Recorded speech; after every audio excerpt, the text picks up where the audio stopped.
All right, so today we're going to be taking a deep dive into the world of digital nomads. Ooh, fun. Yeah, we're going way beyond the Instagram filters and the perfect pictures and really getting into the nitty-gritty of what it takes to actually make this lifestyle work.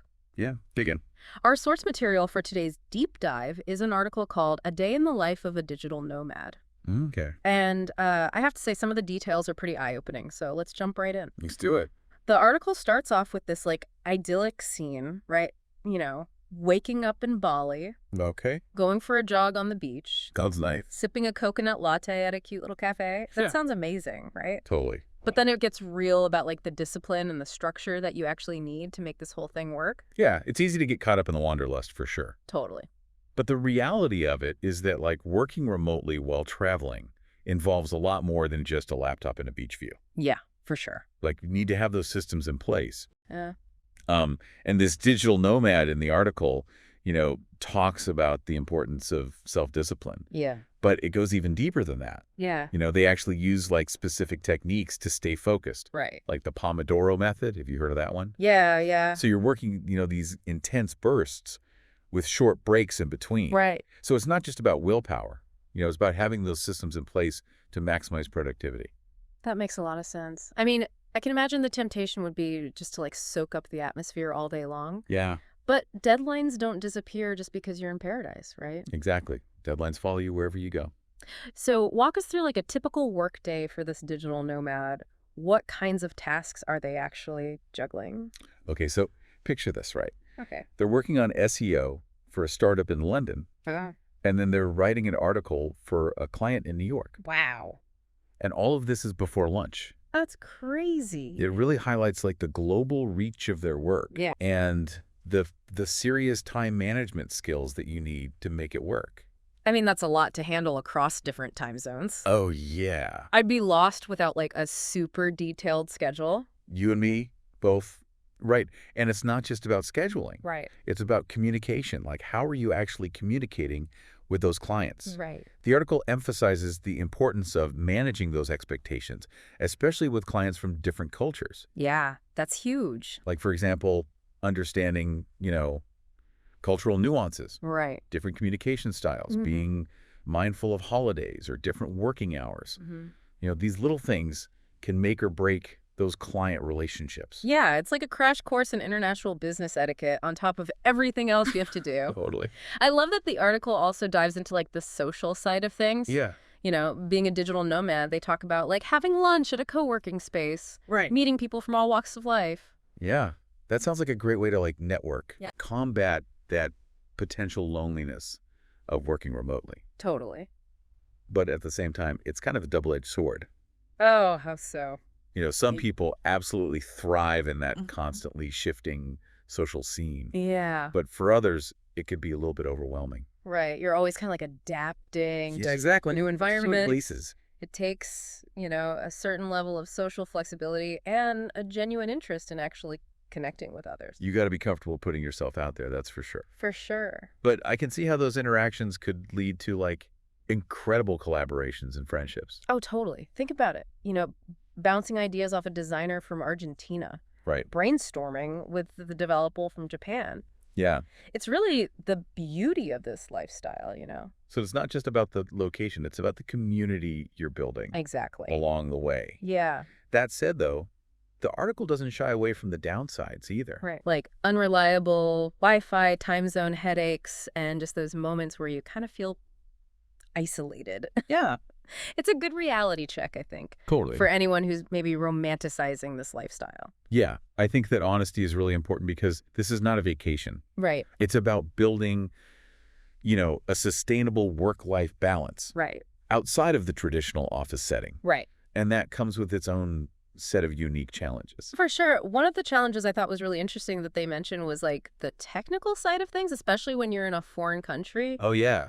Can you imagine trying to explain a Wi-Fi issue in broken Indonesian? Oh, my goodness. That's a test of patience. Yeah, For even the most seasoned digital nomad. totally. And it really underlines that need for resourcefulness and adaptability. Right. Which brings us to another point, Yeah. the financial side of things. Oh. The article only touches on it briefly. Right. But like managing your finances as a digital nomad is a whole other beast. Oh, yeah. You're basically running your own business. Right. Even if you're freelancing. Right. You have to find clients. You have to manage your finances. Yeah. You got to figure out taxes, all while hopping between countries. And that adds a whole other layer of complexity to this, right? I mean, we talked about managing international clients. Yeah. But what about like handling invoices, contracts, and taxes across different countries? Yeah, that sounds like a headache waiting to happen. It really does. But there are, resources and tools Okay. to help you navigate those challenges. Okay, good. For example, there are online platforms that are specifically designed for freelancers Okay. to help you manage invoicing and payments in multiple currencies. Oh, wow. And there are even accountants who specialize in helping digital nomads navigate international tax laws. Well, that's good to know. So you're not alone out there. Okay, that's reassuring. It seems like the key is just to be proactive and seek out those resources before you, hit the road. Absolutely. And the article kind of hints at this, but successful digital nomads are constantly learning and adapting. Yeah. It's not just about mastering your initial skill set. Right. It's about staying ahead of the curve in a constantly evolving digital landscape. So what would you say are the most in-demand skills for digital nomads right now? What should people be focusing on if they want to make this lifestyle work? Well, aside from the technical schools we've already talked about, Right. I'd say strong communication and interpersonal skills are essential. Yeah. You're interacting with clients and collaborators remotely. Mm. So being able to build that rapport Right. and convey your ideas clearly, Right. that's paramount. That makes a lot of sense. And I bet having a solid understanding of digital marketing is a huge advantage too. Oh, you nailed it. Right. Whether it's SEO, content marketing, Yeah. social media paid advertising, knowing how to reach your target audience online is crucial. Right.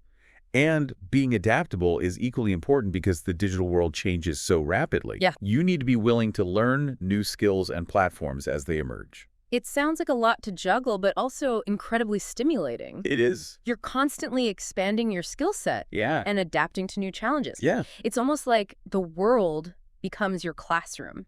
That's a great way to put it. Right. And the learning goes beyond just those technical skills. Yeah. You're also gaining valuable life experience. Yeah. Right. Navigating different cultures, solving problems on the fly, building resilience. Yeah. It's a unique form of personal and professional development Yeah. that, few traditional jobs can offer. It sounds like the ideal path for someone who thrives on challenges and continuous learning. Totally. But let's be honest, it's not for everyone, right? Yeah. What kind of personality traits do you think are essential for someone to truly thrive as a digital nomad? Well, as we read in the article, self-discipline is huge. Yeah. You need to be able to structure your own workday. Right. Stay focused without that traditional office environment. Right. You also need to be adaptable Yeah. and resourceful, Yeah. able to roll with the punches when things inevitably go wrong. You also need to be okay with a certain level of uncertainty, Oh, yeah. right? Travel plans can change. Yeah. Internet connections can be flaky. And sometimes you just have to figure things out on the fly. Exactly. And you have to be comfortable being your own advocate, Yeah. whether it's negotiating with clients, navigating unfamiliar bureaucratic systems, Right. or troubleshooting tech issues in a foreign language. Oh, my goodness. Yeah, That level of self-reliance can be empowering, you can, but it can also be really intimidating for some people. for sure. It sounds like you need a healthy balance of independence Yeah. Yeah. and a willingness to ask for help when you need it. I completely agree. And something that often gets overlooked is the emotional side of things. Oh, yeah. Being a digital nomad can be incredibly liberating, Mm-hmm. but it can also be lonely at times. That's a really important point. Yeah. You're constantly moving, adapting to new environments, Yes. and building relationships with people you may not see again for months. Right. It takes a certain kind of emotional resilience, I think, It does. to handle that lifestyle. And while the article, focuses on those positive aspects of the social scene, Right. it's crucial to be aware of that potential for loneliness Yeah. and to actively build a support network, Right. whether it's online communities, fellow digital nomads that you meet along the way, or staying connected with loved ones back home. That's a great reminder. that even though you're working remotely, you're not alone in this journey. You're not alone. There's a whole community of people out there Yeah. who understand the challenges and rewards of Exactly. this lifestyle. And there are countless ways to connect with that community, Yeah. whether it's through co-working spaces, Yeah. online forums, social media groups, or even just striking up conversations with fellow travelers. So we've covered a lot of ground here. The technical skills, the business mindset, the personal qualities needed to thrive. But let's bring it back to the listener for a moment. Okay.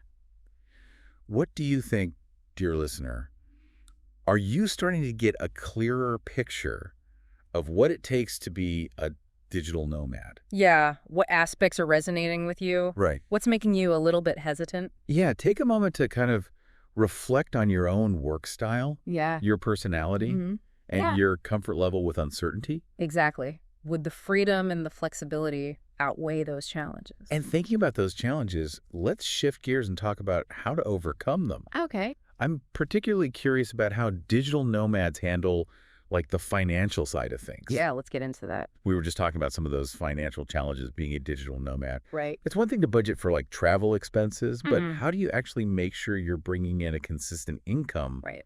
when you're constantly on the move? That's where having diverse income streams becomes crucial. So the digital nomad in this article that we're talking about relies on, a combination of different things. Okay. SEO, consulting, content writing, and website optimization. Okay. So they're not putting all their eggs in one basket. Exactly. Yeah. This multifaceted approach not only provides a safety net if one area slows down, Right. but it also keeps things interesting, professionally. So it's not just about having like one specialized skill. Right. It's about being like a jack of all trades in the digital world. In a way, yeah, and ties back to that adaptability that we were talking about earlier. The more skills you have, the so resilient you are to changes in the market or unexpected circumstances. Good point. Plus, it allows you to tailor your services to different clients and projects, Right. which can open up even more opportunities. It's like building a portable career portfolio. Yes. That you can take with you anywhere in the world. Exactly. And as you gain experience and build your reputation, Yeah. you can often command higher rates and be more selective about the projects that you take on. So you have more control. This leads to a greater sense of autonomy and control over your work life, which is a huge draw for a lot of digital nomads. It makes sense. It's not just about escaping the 9 to 5. Right. It's about crafting a career that aligns with your passions Yeah. and allows you to live life on your own terms. Yeah. And that seems to be like the underlying message of this whole article. Absolutely. It's about finding that balance between work and exploration, Right. between pursuing your passions and embracing those unexpected adventures that come with this lifestyle. And it's about challenging the traditional notion of what work should look like. Right. The article specifically mentions that this isn't a vacation. Yeah. It's about integrating work into a life of travel and discovery. That distinction is so important. It's not about escaping work altogether. Right. It's about redefining those boundaries between work and leisure Right. and finding a way to blend them seamlessly. Which brings us back to that core question, could you see yourself living this way? If you could work from anywhere, where would your ideal office be? Ooh. Would you be perched on a mountaintop with a view of snow-capped peaks? Oh my goodness. Or nestled in a cozy cafe in a bustling European city? Honestly, the possibilities are endless. They are. But I think the article has made me realize that, like, choosing a location is just one piece of the puzzle. Yeah. It's more about the mindset, the adaptability, and the willingness to embrace those challenges and rewards that come with this unconventional path. And it's about finding what works best for you. Right. There's no one-size-fits-all approach to being a digital nomad. Right. Some people thrive on constant movement, hopping between countries every few weeks. Right. Others prefer to settle in one location for a few months at a time, Yeah. immersing themselves in the local culture. Yeah. The key is to find a rhythm that suits your personality and your work style. So as we wrap up this deep dive, I'm curious to hear from our listeners, what has resonated with you the most? What new insights have you gained about the digital nomad lifestyle? And what's your biggest takeaway? Has this deep dive inspired you to explore new possibilities? Right. Or has it solidified your decision to stick with a more traditional work setup? We'd love to hear your thoughts. Share your reflections, Yeah. your ideal office locations, or any questions that you still have on social media. Until next time. Keep exploring, keep learning, and keep diving deep into the world around you. And who knows, maybe we'll bump into you at a co-working space in Bali someday. Okay, so we're talking about some of the financial challenges, right, of being a digital nomad. Right. I mean, it's one thing to budget for travel and stuff, but Yeah. how do you ensure a consistent income when you're moving all the time? Right. Well, that's where having like diverse income streams becomes so important. Okay. The digital nomad in the article we were talking about relies on a combination of things, right? Hmm. SEO consulting, content writing, website optimization. It's this like multifaceted approach that not only provides a safety net if one area slows down, Right. but it also keeps things interesting professionally. Right. You're not just doing the same thing over and over again. Exactly. So it's not just about having one specialized skill then? Yeah. It's more about being like a jack of all trades in the digital world. Yeah, kind of. I mean, it goes back to that adaptability we were talking about before. Right. The more skills you have, the more resilient you are Right. to like changes in the market or unexpected circumstances. Makes sense. Plus, it lets you tailor your services to different clients and projects, Okay. which can open up more opportunities. It's like building a portable career portfolio Exactly. that you can take with you anywhere. I love that. Yeah, and as you gain experience and build your reputation, Yeah. you can start to like command higher rates Okay. and be more selective about the projects you take on. So you have more control. Exactly. It leads to a greater sense of autonomy and control over your work life, which is, a huge draw for a lot of digital nomads. I can see that, and it makes sense. It's not just about escaping the 9 to 5. No. It's about crafting a career that, truly aligns with your passions and allows you to live life on your terms. Yeah. And that seems to be like the underlying message of this whole article. It really is. It's about finding that balance, Yeah. between work and exploration, Mm-hmm. between, pursuing your passions and embracing those unexpected adventures that come with this lifestyle. And challenging the traditional notion of what work should look like, right? Right. It specifically mentions that this is not a vacation. It's Yeah. about integrating work into like a life of travel and discovery. That's such an important distinction. It's Yeah. not about escaping work altogether. It's Right. about redefining those boundaries between work and leisure Yeah. and finding a way to kind of like blend them seamlessly. Which brings us back to that core question, could you see yourself living this way? Yeah, if you could work from anywhere in the world, where would your ideal office be? Mm. Would it be like perched on a mountaintop, overlooking snow-capped peaks? Ooh, that sounds nice. Or maybe nestled in a cozy cafe in like a bustling European city? I mean, honestly, the possibilities are endless. They really are. But the article has made me realize that choosing a location is only one piece of the puzzle. It's Yeah. more about like the mindset, the adaptability, the Mhm. willingness to embrace the challenges and rewards that come with this kind of path. Yeah, and it's about finding what works best for you. Right. There's no like one-size-fits-all approach to being a digital nomad. Totally. Some people thrive on constant movement. They're hopping between countries every few weeks. Right. Others prefer to settle in one location for a few months at a time Yeah. and really immerse themselves in the local culture. Yeah. The key is to find a rhythm that suits your personality and your work style. So as we wrap up this deep dive into the world of digital nomads, Yes. I'm curious to hear from our listeners, Yeah, what resonated with you? Yeah, what resonated with you? What new insights have you gained? Yeah, what's your biggest takeaway? Has this deep dive inspired you to explore new possibilities? Or has it maybe solidified your decision to stick with a more traditional work setup? We want to hear from you. Share your reflections, Yeah. your ideal office locations, or any lingering questions that you have on social media. Until next time, Keep exploring keep learning. and keep diving deep into the world around you. And hey, maybe we'll bump into you at a co-working space in Bali someday.